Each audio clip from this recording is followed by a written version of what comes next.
বিশৃঙ্খলা সৃষ্টি করে কারো লাভ হবে না, বললেন টুকু। অন্তর্বর্তী সরকারকে ফারুক, আপনাদের নিয়ে সমালোচনা হবে কিন্তু মনোবল হারাবেন না। পলিশ করা মিনিকেট চাল নিয়ে কারসাজি, 2 সপ্তাহের ব্যবধানে কেজিতে দাম বেড়েছে 8 থেকে 10 টাকা। এবং সর্বশেষ জানাবো, সিন্ডিকেট ভাঙতে টেন্ডার প্রস্তাবে 10% বিধান বাতিল। শুনছিলেন সংবাদ শিরোনাম, এবারে বিস্তারিত। বিশৃঙ্খলা সৃষ্টি করে কারো লাভ হবে না, বললেন টুকু। বিএনপির জাতীয় স্থায়ী কমিটির সদস্য ইকবাল হাসান মাহমুদ টুকু বলেছেন, ইসলাম ও তৌহিদি জনতার নামে দেশে বিশৃঙ্খলা সৃষ্টি করে কারো লাভ হবে না, বরং সারা বিশ্বের কাছে বাংলাদেশে উগ্র ধর্মীয় উত্থান হচ্ছে বলে কুৎসা উঠছে। তিনি বলেন, এই যে রাস্তাঘাটে যেগুলো বাংলাদেশে প্রচলিত ছিল সেগুলো বন্ধ করার চেষ্টা চলছে।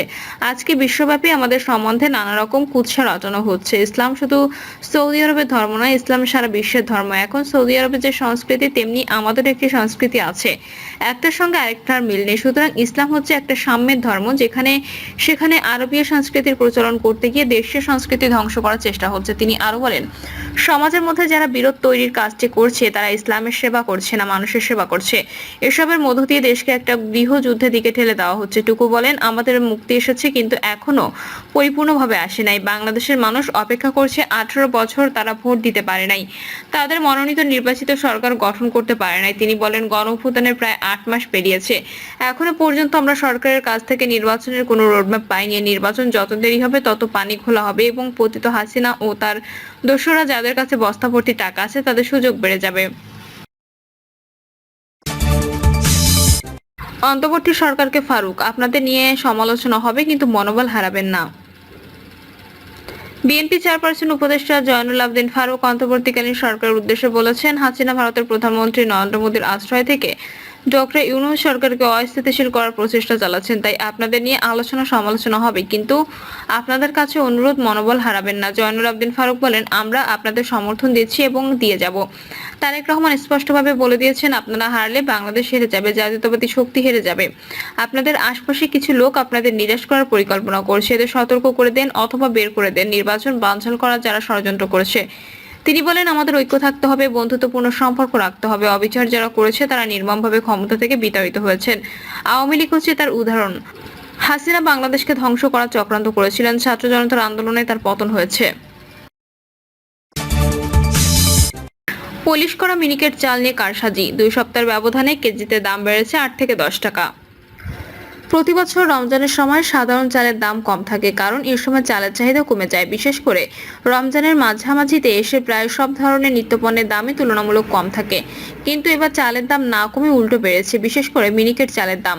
রাজধানীর কাউরান বাজার, বাবুবাজার ও তুরাগ এলাকায় নতুন বাজারে খোঁজ নিয়ে দেখা যায়, মাত্র 2 সপ্তাহের ব্যবধানে মিনিকেট চালের দাম কেজিতে 8 থেকে 10 টাকা পর্যন্ত বেড়েছে। সরু চাল নাজের শাইলের দাম তেমন না বাড়লেও ভালো মানের এই চালের কেজি 85 টাকা ছাড়িয়ে গেছে। এতে বিভাগে পড়েছেন ভোক্তারা।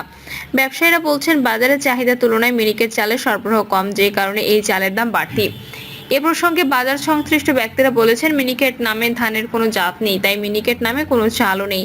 ব্রি ধান 28, ব্রি ধান 29, ব্রি হাইব্রিড ধান ও কাজল লতার মতো মোটা জাতের ধান থেকে উৎপাদিত চাল পলিশ করে মিনিকেট নামে ব্র্যান্ডিং করা হচ্ছে। সংশ্লিষ্টরা বলেছেন, বাজারে এখন এসব ধানের সরবরাহ কম। আগামী এপ্রিলের শেষ নাগাদ বোরো মৌসুম শুরু হলে এসব জাতের ধানের সরবরাহ বাড়বে, তখন মিনিকেট নামের এই চালের দাম কমে আসবে। তারা বলেন, মিনিকেট চালের নামে ভোক্তাদের সঙ্গে প্রতারণা করা হচ্ছে, কারসাজি করে বেশি দামে ভোক্তাদের কাছে এই চাল বিক্রি করা হচ্ছে। গতকাল বাজার ঘুরে দেখা যায়, মানভেদে প্রতি কেজি মিনিকেট 78 থেকে 84 টাকা কেজি দরে বিক্রি হচ্ছে, যা 2 সপ্তাহ আগে 70 থেকে 75 টাকার মধ্যে পাওয়া গেছে। এছাড়া বাজারে অন্যান্য চালের মধ্যে মানভেদে প্রতি কেজি নাজের শাইল 79 থেকে 85 টাকা এবং মোটা চাল ইরি অথবা স্বর্ণা 50 থেকে 55 টাকা কেজি দরে বিক্রি হচ্ছে। রাজধানীতে খুচরা ও পাইকারি বাজারের মধ্যে অন্যতম কাউরান বাজার। এই বাজারের মেসার্স মান্নান রাইস এজেন্সির মোহাম্মদ মান্নান বলেন, অন্যান্য চালের দাম তেমন না বাড়লেও মিনিকেট চালের দাম বেশ বাড়তি। তিনি বলেন, গত 2 সপ্তাহের ব্যবধানে ধাপে ধাপে প্রতি কেজি মিনিকেট চালে 10 টাকা পর্যন্ত বেড়েছে। তিনি বলেন, বাজারে এখন এই চালের সরবরাহ কম, যাদের কাছে মজুদ আছে তারা অল্প অল্প করে মিনিকেট চাল বাজারে ছাড়ছেন। একই কথা জানালেন এই বাজারের মেসার্স মতলব ট্রেডার্স ও আল আমিন ট্রেডার্সের বিক্রেতারাও। সরকারের বিপণন সংস্থা ট্রেডিং কর্পোরেশন অব বাংলাদেশ বিভিন্ন নিত্যপণ্যের বাজার দর নিয়ে প্রতিবেদন তৈরি করে। সংস্থাটির প্রতিবেদনের তথ্য বলছে, গত বছর এই সময় রাজধানীর খুচরা বাজার প্রতি কেজি মিনিকেট নাজির শাইল বিক্রি হয়েছে ৬২ থেকে ৭৫ টাকায়, আর মোটা চাল ইডি অথবা স্বর্ণা বিক্রি হয়েছে ৪৮ থেকে ৫২ টাকায়। রাজধানীতে চালের সবচেয়ে বড় পাইকারি বাজার বাবুবাজার পাইকারি চাল ব্যবসায়ী সমিতির সাধারণ সম্পাদক নিজামুদ্দিন এ প্রসঙ্গে বলেন, বাজারে মিনিকেট চালের সরবরাহ কম, তাই দাম নেই বাড়তি। আসলে কি মিনিকেট নামে কোনো চাল? দেখতে সরু ও ঝকঝকে চেহারা এবং দামে চড়া এই চালটির বাজারে ভোক্তাদের কাছে বেশ কদর, কিন্তু মিনিকেট নামে আদৌ কোনো ধান আছে কিনা তা নিয়ে রয়েছে নানা মত। বাংলাদেশ ধান গবেষণা ইনস্টিটিউট সূত্র জানিয়েছে, মিনিকেট নামে কোনো ধান নেই। ব্রির উদ্ভাবিত বিভিন্ন সরু আকৃতির ধান থেকে উৎপাদিত চাল পলিশ করে বাজারে মিনিকেট নামে বিক্রি করেন ব্যবসায়ীরা। অন্যদিকে ব্যবসায়ী ও মিল মালিকরা বলছেন, চাল ছাঁটাইয়ের কোনো মেশিন নেই। তাদের দাবি, উত্তরাঞ্চলে আবাদ হওয়া জেরাশাইল ধান কৃষকরা মিনিকেট নামে বাজারে বিক্রি করেন। এ ধান থেকে তৈরি হয় মিনিকেট চাল। কেউ কেউ দাবি করেছেন, বাজারে মিনিকেট নামে যে চাল পাওয়া যায় সেটার উৎপত্তি ভারতের এক ধরনের ধানের বীজের প্যাকেট থেকে। মিনিকেট শব্দটি এসেছে ইংরেজি মিনিকেট থেকে, যা কোনো ধানের জাত নয়। এটা এক ধরনের প্রোগ্রাম বা কর্মসূচি।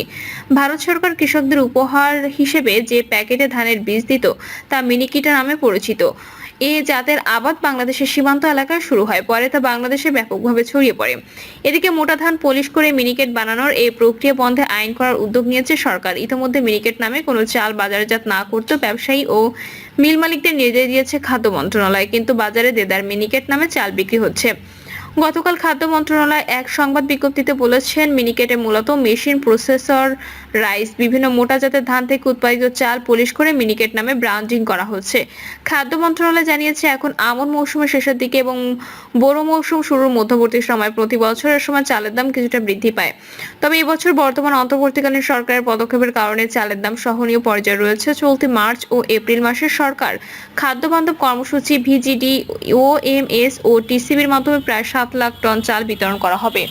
খাদ্য মন্ত্রণালয় জানিয়েছে, চলতি অর্থবছরে এখনো পর্যন্ত সরকারি বেসরকারি উদ্যোগে 8.5 মাসে মোট 5,98,400 টন চাল আমদানি হয়েছে। সব মিলিয়ে চালের কোনো সংকট নেই। মিনিকেটের মতো চালের মূল্য বৃদ্ধি বাজারে কোনো নেতিবাচক প্রভাব ফেলবে না। সিন্ডিকেট ভাঙতে টেন্ডার প্রস্তাবে 10% বিধান বাতিল।